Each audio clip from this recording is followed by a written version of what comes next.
క్రైస్తల యేసుక్రీస్తు నామమున ప్రియ దేవుని విశ్వాసులందరికీ శుభములు తెలుపుతూ నవంబర్ 30వ తేదీ 2024 శనివారం కొరకు ఏర్పాటు చేయబడిన నేటి దిన దేవుని వాక్యము కీర్తనల గ్రంథం 112వ అధ్యాయం 5వ వచనం.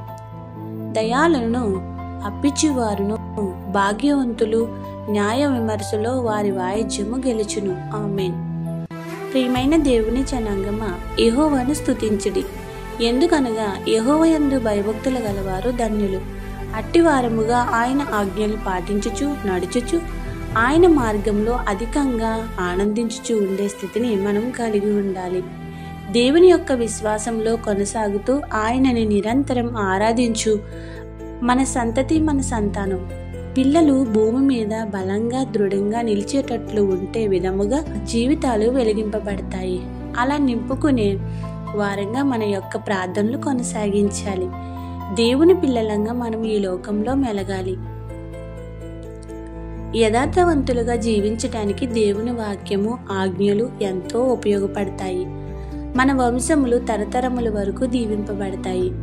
కలిమి సంపద మనల్ని దాటిపోదు.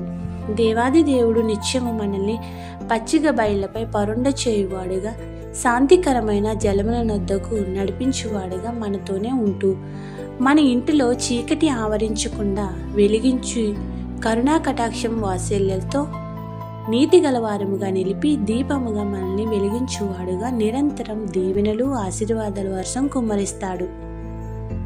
కావున ఎల్లప్పుడూ దయామయుడైన యేసుక్రీస్తును ఆరాధించే వారముగా తోటి వారి యందు దయాళత్వం చూపుచు మనకు కలిగిన దానిలో అవసరతలు ఉన్నవారికి అప్పిచ్చువారుగా ఉంటూ యేసయ్య ఇచ్చిన తలాంతులను నిలుపుకుంటూ భాగ్యములతో ఎట్టి వాయిద్యములనైనా గెలిపించు దేవుని నిరంతరం కృతజ్ఞత చెల్లించు వారముగా ఉండాలి.